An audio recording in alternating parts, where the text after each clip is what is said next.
तो चलो भाई पशु परिचर वालों तैयार हो जाओ आज की मैराथन के लिए। ठीक है, तो पशु परिचर का जो नया सिलेबस है उसके अनुसार 50 क्वेश्चन अपने राजस्थान जीके के आने वाले हैं, जिसमें से हिस्ट्री और कल्चर के 25 क्वेश्चन आने वाले हैं और ज्योग्राफी के 25 क्वेश्चन आने वाले हैं। ठीक है, तो इन क्वेश्चनों को अपन स्मार्ट तरीके से करेंगे, क्योंकि अब सबने एनालिसिस किया होगा कि RSSB बोर्ड के द्वारा जितने भी प्रीवियस ईयर के क्वेश्चन पूछे जा रहे हैं उन्हीं को रिपीट कर रहा है। अभी 2024 में जितने भी पेपर हुए हैं, चाहे CET का कोई सा भी ग्रेजुएशन हो चाहे 12th लेवल हो, उसकी जितनी भी शिफ्ट थी उसी सभी में राजस्थान की जीके के सारे क्वेश्चन प्रीवियस ईयर के क्वेश्चन पूछे गए हैं। ठीक है, सारे के सारे रिपीटेड क्वेश्चन थे, एक भी क्वेश्चन बाहर नहीं जा रहा था। ठीक है, तो स्मार्ट तरीके से अपन क्या करेंगे, इस वीडियो के अंतर्गत मैं आपको 10 से 12 एग्जाम के अंतर्गत रिपीट होने वाले ऐसे मोस्ट इंपॉर्टेंट क्वेश्चन करने वाला हूं, जो कि पशु परिचर एग्जाम के लिए बहुत ज़्यादा इंपॉर्टेंट है। आपके 50 क्वेश्चन राजस्थान जीके के अपनी मैराथनों से बाहर कुछ नहीं जाएगा। ठीक है, आप तो बस बिना स्किप किए पूरा वीडियो देखा करो और आराम से आपके सारे क्वेश्चन क्लियर हो जाएंगे, क्योंकि 360 सॉल्यूशन मैं आपको कराने वाला हूँ, यानी कि उस क्वेश्चन से रिलेटेड जितने भी एग्जाम में पूछे गए हैं उन सभी को क्वेश्चन आपको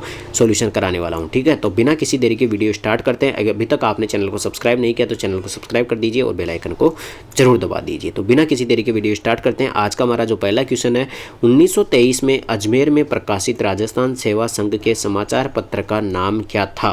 बताओ भाई साहब, ऐसा कौन सा समाचार पत्र था जिसको राजस्थान सेवा संघ ने चलाया था? ठीक है, तो सबसे पहले तो इसका आंसर दो, फिर आपको इससे रिलेटेड जितने भी क्वेश्चन हैं उन सबको बता देता हूँ। देखो, राजस्थान सेवा संघ के द्वारा चलाया गया था तरुण राजस्थान। कौन सा चलाया गया था? तरुण राजस्थान समाचार पत्र राजस्थान सेवा संघ के द्वारा चलाया गया था। और ये कब चलाया गया था? 1923 में चलाया गया था। और कहाँ से प्रकाशित होता है? अजमेर से प्रकाशित होता है। देखो, ये एग्जाम में 3-4 तरीके से क्वेश्चन पूछा जाएगा। तरुण राजस्थान का प्रकाशन कौन करता था? राजस्थान सेवा संघ करता था।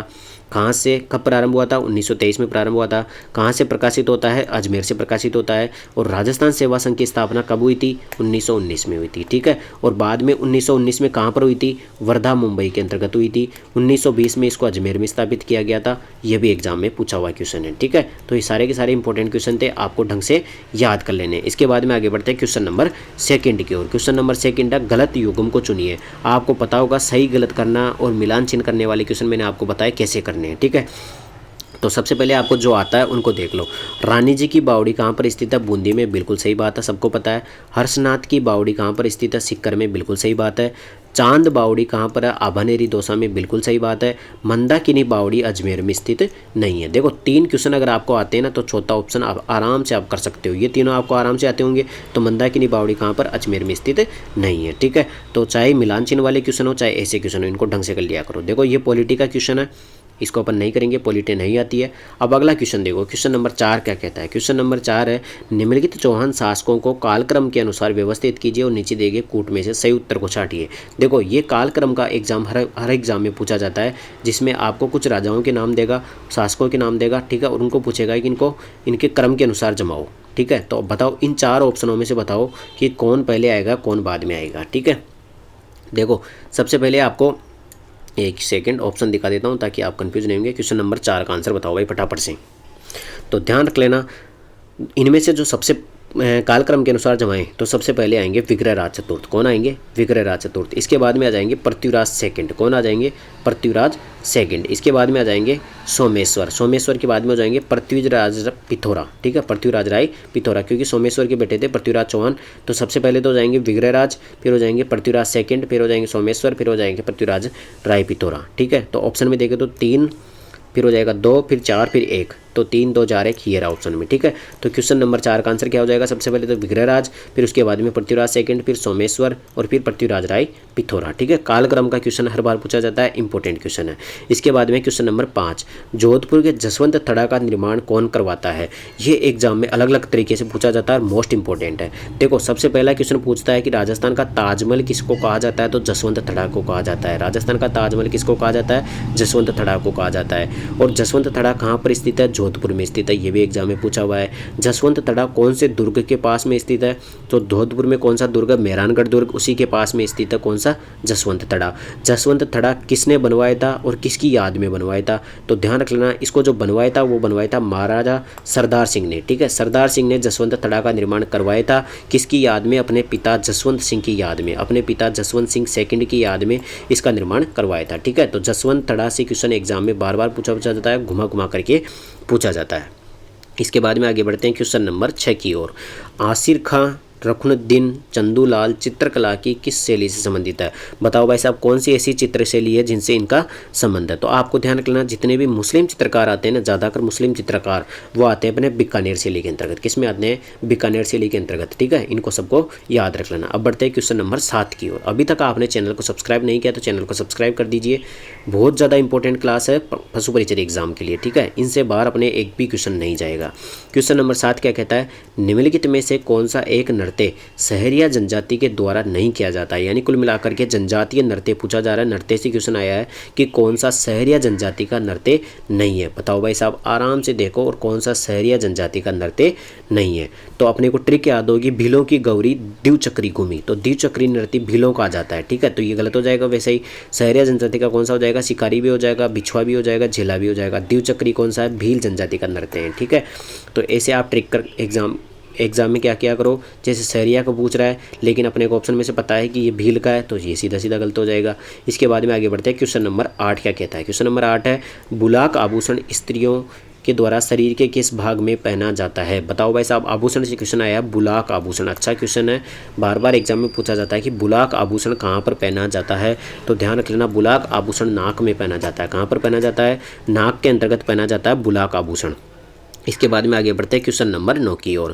क्वेश्चन नंबर 9 है सबसे पहले निम्न में से किस राज्य ने ब्रिटिश ईस्ट इंडिया कंपनी के साथ सहायक गठबंधन किया था? कुल मिलाकर के ये पूछ रहा है कि अंग्रेजों के साथ सबसे पहले संधि किसने की थी? हम सबको पता है कि अंग्रेजों के साथ सबसे पहली संधि 1817 में सबसे पहले अंग्रेजों के साथ संधि किसने की थी?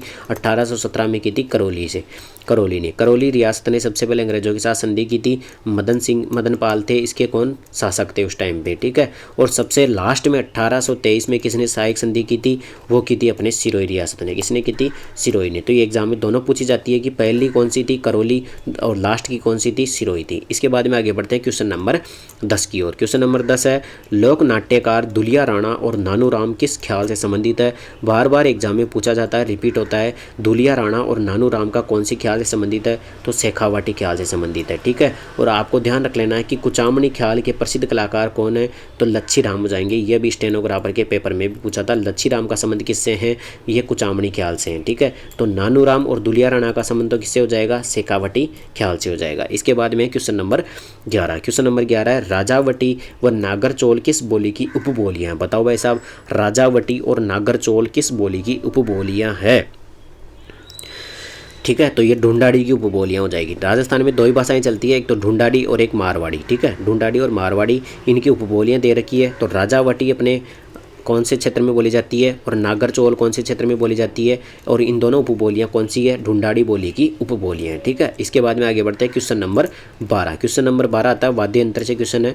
मोरचंग क्या है? मोरचंग कुछ नहीं है, एक वाद्य यंत्र है। लेकिन कैसा वाद्य यंत्र है? अपन जानते हैं कि इसको बोला जाता है कि ऐसा वाद्य यंत्र है जो जिससे ऐसा लगता है कि राजस्थान में जो पुरुष है ना अपनी मूँछों को बजाते हैं। अब मूँछों को बजाते हैं तो सीधी बात है हवा मार रहे होंगे, तो हवा मार रहे होंगे तो कौन सा वाद्य यंत्र हो जाएगा? सुशीर वाद्य यंत्र हो जाएगा।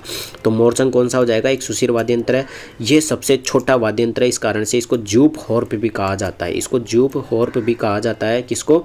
मोरचंग को। ठीक है, इसके बाद में क्वेश्चन नंबर 13 क्या कहता है? क्वेश्चन नंबर 13 है लांगुरिया गीत किस मेले का आकर्षण केंद्र है? तो आपको ध्यान रख लेना, लांगुरिया जो गीत है ये गाया जाता है कहाँ पर? कैला देवी के मेला में। ठीक है, कैला देवी के मेले करौली में लांगुरिया गीत गाया जाता है। ठीक है, मोस्ट इंपॉर्टेंट क्वेश्चन है, बार बार रिपीट होता है। क्वेश्चन नंबर 14 क्या कहता है? राजस्थान के कौन से लोक देवता को धोलिया वीर के नाम से जाना जाता है? बताओ भाई साहब, धोलिया वीर के नाम से किसको जाना जाता है? राजस्थान में धोलिया वीर के नाम से जाना जाता है किसको? तेजाजी को। चूंकि हम जानते हैं कि तेजाजी किसके सबसे ज़्यादा कौन मानते हैं? तो जाट समुदाय के मानते हैं। अब जाटों में दो होते हैं, एक तो धोलिया जाट होते हैं और एक कौन से होते हैं?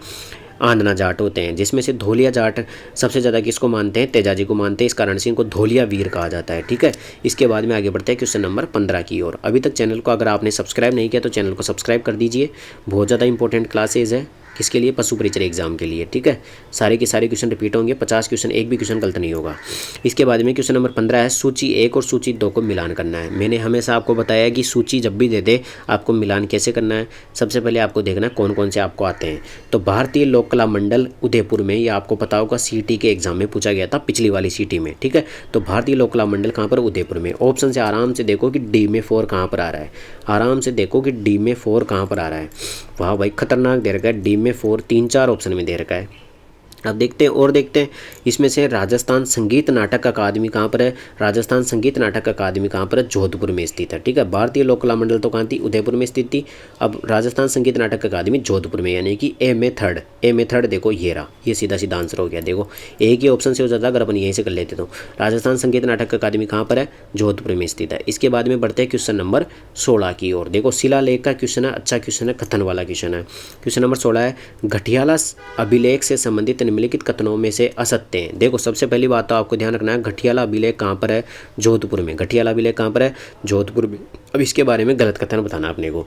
तो अभिलेख में प्रतिहार शासक हरिश्चंद्र व उसके वंशजों का विवरण है। दूसरा कथन है, अभिलेख में मग जातीय ब्राह्मणों का उल्लेख है। अभिलेख में नागभट्ट प्रथम की राजधानी को मंडोर में स्थानांतरित करने का विवरण है।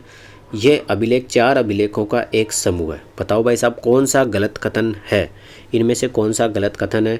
तो ध्यान रख लेना, इसके अंतर्गत अपन नागभट्ट के द्वारा राजधानी मंडोर में स्थानांतरित करने का विवरण गलत है, क्योंकि अपन जानते हैं कि नागभट्ट फर्स्ट ने अपनी राजधानी कहाँ पर, मेड़ता में स्थापित की थी। ठीक है, मंडोर में नहीं की थी, तो ये कथन गलत हो जाएगा। इसके बाद में आगे बढ़ते हैं क्वेश्चन नंबर 17 की ओर। क्वेश्चन नंबर 17 है, बुड्ढा पुष्कर, होकरा, जायलपुरा स्थल किस काल से संबंधित है। बताओ भाई साहब ये सभी स्थल कौन से काल से संबंधित है। समय का क्वेश्चन पूछा गया है कि कौन से काल से संबंधित है, तो ये सभी के सभी पूरा पाषाण काल से संबंधित है। ठीक है, पाषाण काल में भी कौन सा, पूरा पाषाण काल यानी सबसे पुराना काल। ठीक है, पाषाण काल का भी सबसे पुराना काल पूरा पाषाण काल से संबंधित है ये सभी। इसके बाद में आता है क्वेश्चन नंबर 18। क्वेश्चन नंबर 18 निम्नलिखित में से कौन सा संप्रदाय और प्रमुख मंदिर असंगत है, यानी कि एक तरफ तो संप्रदाय दे रखा है और एक तरफ उनकी मुख्य पीठ दे रखी है, तो अपने को गलत को पहचानना है। तो आपको जो भी आता है उनको मिलाते जाओ, जो बच जाएगा वो सही हो जाएगा। ठीक है, तो सबसे पहले गुदड़ संप्रदाय दांतड़ा, बिल्कुल सही बात है, मुख्य पीठ दांतड़ा में। लालदासी संप्रदाय मुख्य पीठ धौलीधूप अलवर में, बिल्कुल सही बात है। लालदासी का जन्म कहाँ पर हुआ था, धौलीधूप अलवर में हुआ था। इसके बाद में निरंजनी संप्रदाय का मुख्य पीठ कहाँ पर है, गाढ़ा गांव दे रखा है, गाढ़ा डीडवाना। ठीक है, और अलखिया संप्रदाय का मुख्य पीठ कहाँ पर है, बिलाड़ा जोधपुर में। बताओ भाई साहब कौन सा गलत है, तो इसमें से हो जाएगा अलखिया संप्रदाय का जो मुख्य पीठ है वह बिलाड़ा जोधपुर में नहीं है। ठीक है, तो इसका गलत कथन कौन सा हो जाएगा, ये हो जाएगा। देखो निरंजनी संप्रदाय की मुख्य पीठ गाढ़ा गांव डीडवाना, बिल्कुल सही बात है, गाढ़ा नागौर। लालदासी संप्रदाय की मुख्य पीठ धौलीधूप अलवर में, बिल्कुल सही बात है। गुदड़ा संप्रदाय की मुख्य पीठ दांतड़ा में, बिल्कुल सही बात है। तो गलत कौन सा हो जाएगा, अलखिया संप्रदाय गलत हो जाएगा यहाँ से। ठीक है, इसके बाद में बढ़ते हैं क्वेश्चन नंबर 19 की ओर। क्वेश्चन नंबर 19 क्या कहता है, तुलजा भवानी का मंदिर कहाँ पर स्थित है। बताओ भाई साहब तुलजा भवानी का मंदिर एग्जाम में बार बार पूछा जाता है, तुलजा भवानी का मंदिर कहाँ पर स्थित है।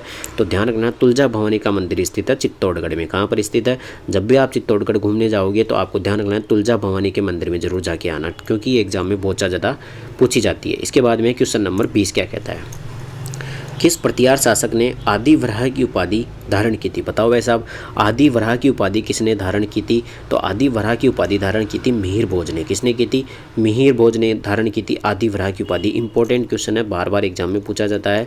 जय वराह की उपाधि तो किसने धारण की थी, जय वराह की उपाधि धारण की थी वत्सराज ने। और ध्यान रख लेना आदि वराह की उपाधि किसने धारण की थी, मिहिर भोज ने। किसने की थी, मिहिर भोज ने। ऐसे याद रख लेना भाई, आधी रोटी कौन खाता है, भोजन में आधी रोटी कौन खाता है, मिहिर भोज खाता है। भोजन में आधी रोटी कौन खाता है, मिहिर भोज खाता है। इसके बाद में क्वेश्चन नंबर 21 क्या कहता है, क्वेश्चन नंबर 21 है, जयपुर शहर की स्थापना कब हुई थी। ये एग्जाम में बहुत ज़्यादा रिपीटेड क्वेश्चन है। जयपुर शहर की स्थापना होती है 1727 में और सवाई जयसिंह ने की थी। ठीक है, अब आप मुझे ये बताओगे कमेंट करके कि जयपुर को पिंक सिटी किसने कहा था, या आप मुझे कमेंट करके बताओगे। तो इस वीडियो के अंतर्गत टोटल अपन ने 21-22 MCQ क्वेश्चन किए हैं, सारे के सारे रिपीटेड क्वेश्चन थे। इसके साथ में मैंने एक 2 क्वेश्चन एक्स्ट्रा बताए हैं, जो कि आपके 50 क्वेश्चन लगभग MCQ इस वीडियो के अंतर्गत हो जाते हैं। अगर पिछली वीडियो नहीं देखी है, पिछली मैराथन नहीं देखी है, तो चैनल पर जाओ, प्लेलिस्ट में जा करके पशु परिचर वाली प्लेलिस्ट में जाओ और सारे की सारी वीडियो देख लो। ठीक है, और अभी तक चैनल को अगर आपने सब्सक्राइब नहीं किया तो चैनल को सब्सक्राइब जरूर कर लेना। जैसे नई वीडियो आएगी तुरंत आपको नोटिफिकेशन पहुंच जाएगा। तो इस वीडियो के अंतर्गत इतना ही, धन्यवाद।